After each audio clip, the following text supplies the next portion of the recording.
భావితరాల కోసం ఉపాధి కావచ్చు, వీటన్నిటి కొరకి ఎనలేని కృషి చేస్తున్నటువంటి వ్యక్తి ఆంధ్రప్రదేశ్ రాష్ట్ర ముఖ్యమంత్రి శ్రీ నారా చంద్రబాబు నాయుడు గారు.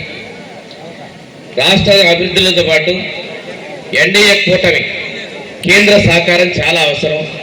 అందుకని ప్రధానమంత్రి మోడీ గారితో కానీ, ఈరోజు జనసేన భాగస్వామి అయినటువంటి ఉప ముఖ్యమంత్రి పవన్ కళ్యాణ్తో కానీ ఈ ఎన్డీఏ పొత్తు ధర్మాన్ని పాటిస్తూ అందరికీ అవకాశాలు ఇస్తూ తెలుగు ఈ రెండున్నటువంటి మన రాష్ట్ర ప్రభుత్వాన్ని వారి యొక్క సుదీర్ఘ అనుభవంతో ముందు తీసుకెళ్తా ఉన్నారు.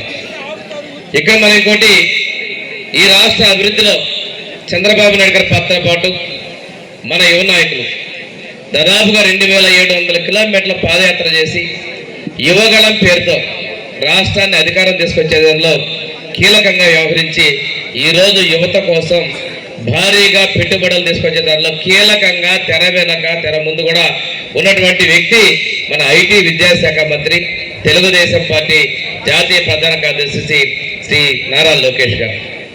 ఇక్కడ ఇందాక మన వాళ్ళు చెప్పినట్టు ఒక్కసారి గెలుస్తున్నాం, ఒకసారి పోతున్నాం అనేది సహజంగా అధికారంలోకి వచ్చిన తర్వాత అధికారం చేసి ప్రజలకి మరింత సేవలు ఇవ్వాలనేది అధికారంలో ఉన్నటువంటి వాళ్ళు చేస్తున్నటువంటి పరిస్థితి.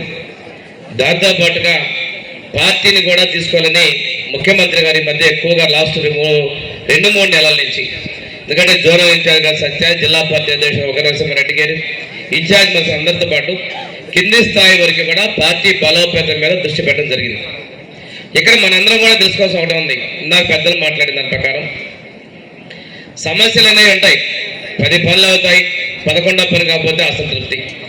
ఒకటి చేశారు ఇంకోటి చేశారు అనుకోకుండా 5 సంవత్సరాలు 14-19లో ఎనలేని అభివృద్ధి చేశాం. ప్రతి గ్రామంలో ఈరోజు ఉన్నటువంటి సిమెంట్ రోడ్లు ఉద్దరణ కందడం జరిగింది. ఇప్పుడు మన వాళ్ళు అడుగుతున్నారు, మనకి సర్పంచ్ లేదు.